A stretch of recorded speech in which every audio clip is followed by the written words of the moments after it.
I think this is crazy awesome. I think it's almost like a big joke, like for me, because it's my first film, and it's the first film I ever auditioned for, and it's the first film that I got a lead part in, and it's the first role that I've done that ever meant something to me.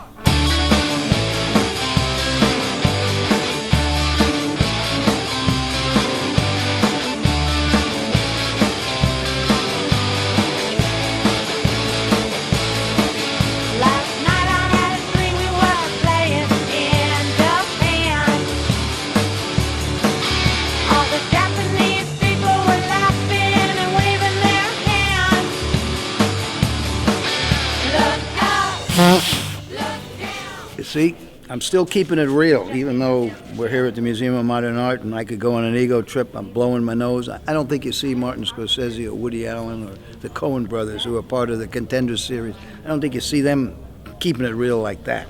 You know, it's an honor to be here at the Museum of Modern Art with Troma and Nuke High, and it's fitting in 40 years of Troma. You know, it's the 40th anniversary of Troma, and Troma's finally getting the accolades they so rightly deserve with this movie, and Lloyd's been receiving a lot of Lifetime Achievement Awards this year and last year, and with this movie, I think it's taking Troma to the next level. Here we are in the Contenders with the Museum of Modern Art saying that Return to Nuke High is among the best movies from around the world. Those are their words, not mine. Contender series, as far as I know, the Contender series is a group of films that are selected and given one of the highest regards in a sense of film that's going to outlast time in its, and really make an impact on cinematography history, cinematic history. Yeah, that would be the word I'm looking for. I don't think that Michael Hers and I were including the Museum of Modern Art in our business plan when we began to pre-produce Return to Nuke High Volumes 1 and 2, but what a delightful kind of coda to 40 years of Troma. It's sort of like putting a crack house next door to Tiffany's, so, and I guess we're the crack house, but how cool is that?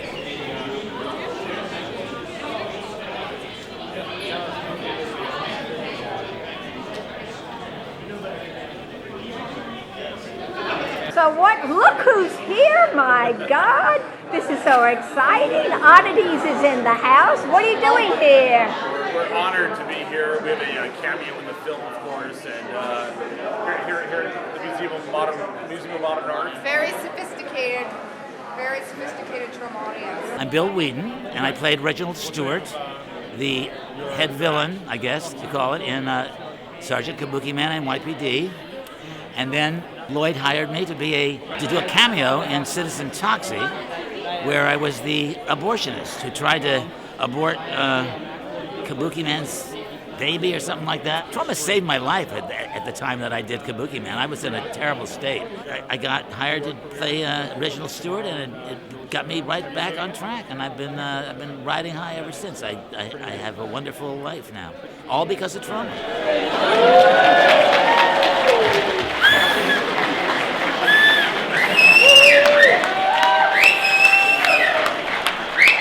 Thank you for joining us on this historic evening. My name is Rajendra Roy. I'm Chief Curator of the Department of Film here at the Museum of Modern Art, and this may be my last evening on the job. Fully prepared to go out this way.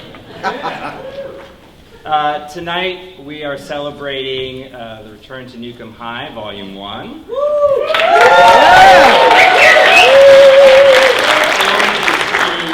Series The Contenders, which celebrates films which the Department of Film considers will be able to stand the test of time and live on, kind of like nuclear waste. Yeah! And we're always very thoughtful about how we put this program together. We like to have our social consciousness woven into the program, and we thought, well, why don't we add some, raunch and vulgarity into our social consciousness?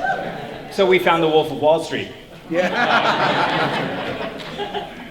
But tonight is actually, all joking aside, the culmination of many, many years of working, thinking, hoping, praying that we could make tonight happen. and it's my incredible pleasure to welcome the maestro, Lloyd Kaufman.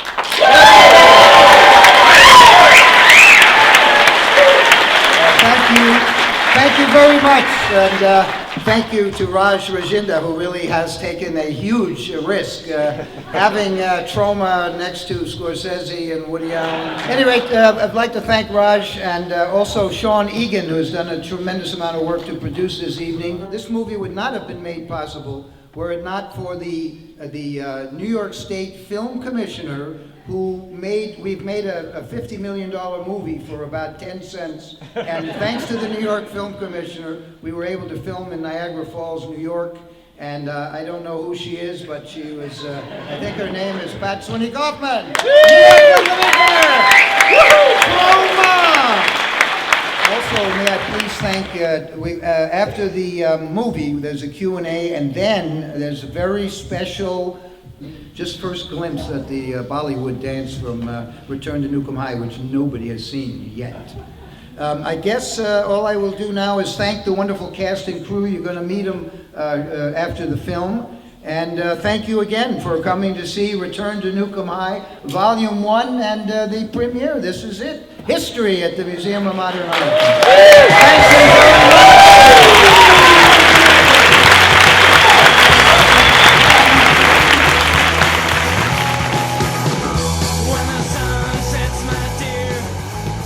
TRoMA films are known for a lot of things, but actually they have heart, and they have love stories and romance, and maybe talk a little bit about the love story that you two told through Volume 1 here. Well, I have to say that that would have not happened had Lloyd not seen how passionate we were in telling that love story. It could have just been another social commentary, you know, two people falling in love, you know, the typical like love angle, but this was like a true love story, which is kind of rare in high school, let alone life. And that's kind of, I think, the genius of Lloyd is that he says it in his books, and he'll say it to his staff. He asks his staff to watch the actors in the audition room before they come in to audition for the roles, just to see how they interact, because he's really looking to build a collaborative team of artists, not just actors and actresses in it to further themselves. And that's really, I think, what it became. I can truly say that the people that we worked with were some of the most incredibly passionate, talented people that I've ever gotten the chance to meet, and that's all a testament to Lloyd, you know, taking risks and seeing the potential in these people. Well, maybe you all could talk about how much improv was done on set, and then how you worked through that, edited through that. Well, Lloyd's kind of an actor's dream to work with, because he gives you a month to rehearse once you've been cast, so you go through the entire script, and a lot of people were getting cast while we were rehearsing. You'd bring people in to see kind of how they fit with like the team and the company he was creating. So it really gave us the freedom to kind of play, and a lot of the dialogue and a lot of the little jokes were kind of on the spot gags. But we do have a very long pre-production period. Yes. We shoot the movie twice. We shoot it once with a home video camera like the commissioner has right here, and we literally shoot the entire movie in rehearsals, and then we go to all the locations and film everything. Now we, thanks to Manila Shaw, we are going to give you a little window of a hint of what's coming up in Volume 2. This is the Bollywood Dance. Do not tell anybody about this, especially George Lucas. We don't want to share any of our secrets with those guys.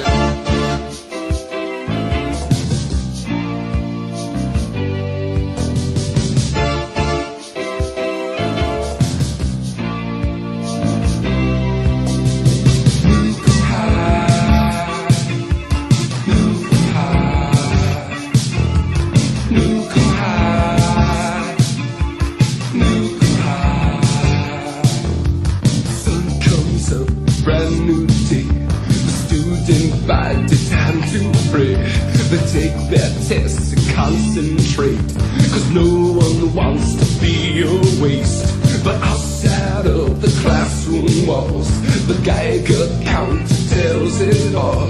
Can see your fears, smell or taste the remnants of a nuclear waste. I just really wanna know